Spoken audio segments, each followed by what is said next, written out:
इसलिए सब प्रकार का बैर भाव और छल और कपट और डाह और बदनामी को दूर करके नए जन्मे हुए बच्चों की नाई निर्मल आत्मिक दूध की लालसा करो, ताकि उसके द्वारा उद्धार पाने के लिए बढ़ते जाओ।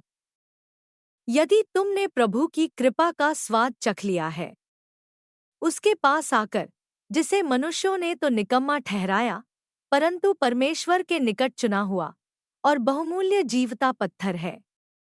तुम भी आप जीवते पत्थरों की नाई आत्मिक घर बनते जाते हो, जिससे याजकों का पवित्र समाज बनकर ऐसे आत्मिक बलिदान चढ़ाओ जो यीशु मसीह के द्वारा परमेश्वर को ग्राह्य हों।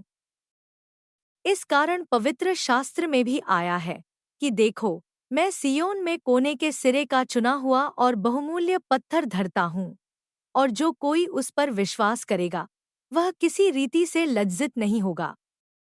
सो तुम्हारे लिए जो विश्वास करते हो वह तो बहुमूल्य है, पर जो विश्वास नहीं करते उनके लिए जिस पत्थर को राजमिस्त्रियों ने निकम्मा ठहराया था, वही कोने का सिरा हो गया और ठेस लगने का पत्थर और ठोकर खाने की चट्टान हो गया है, क्योंकि वे तो वचन को न मानकर ठोकर खाते हैं, और इसी के लिए वे ठहराए भी गए थे।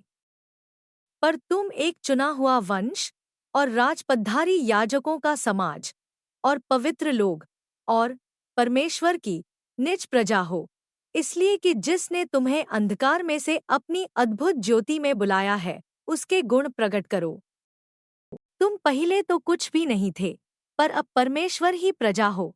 तुम पर दया नहीं हुई थी, पर अब तुम पर दया हुई है। हे प्रियो, मैं तुमसे विनती करता हूँ कि तुम अपने आप को परदेशी और यात्री जानकर उस सांसारिक अभिलाषाओं से जो आत्मा से युद्ध करती हैं, बचे रहो।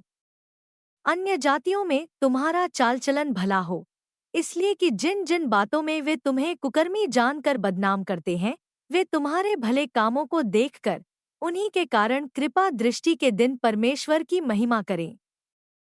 प्रभु के लिए मनुष्यों के ठहराए हुए हर एक प्रबंध के अधीन में रहो, राजा के इसलिए कि वह सब पर प्रधान है, और हाकिमों के, क्योंकि वे कुकिर्मियों को दंड देने और सुकिर्मियों की प्रशंसा के लिए उसके भेजे हुए हैं।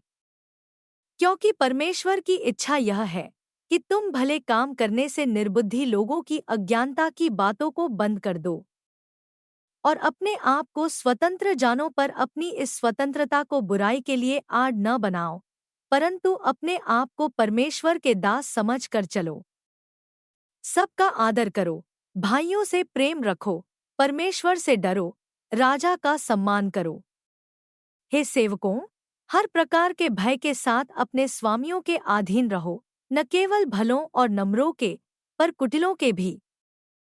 क्योंकि यदि कोई परमेश्वर का विचार करके अन्याय से दुख उठाता हुआ क्लेश सहता है, तो यह सुहावना है। क्योंकि यदि तुमने अपराध करके घून से खाए और धीरज धरा, तो उसमें क्या बड़ाई की बात है।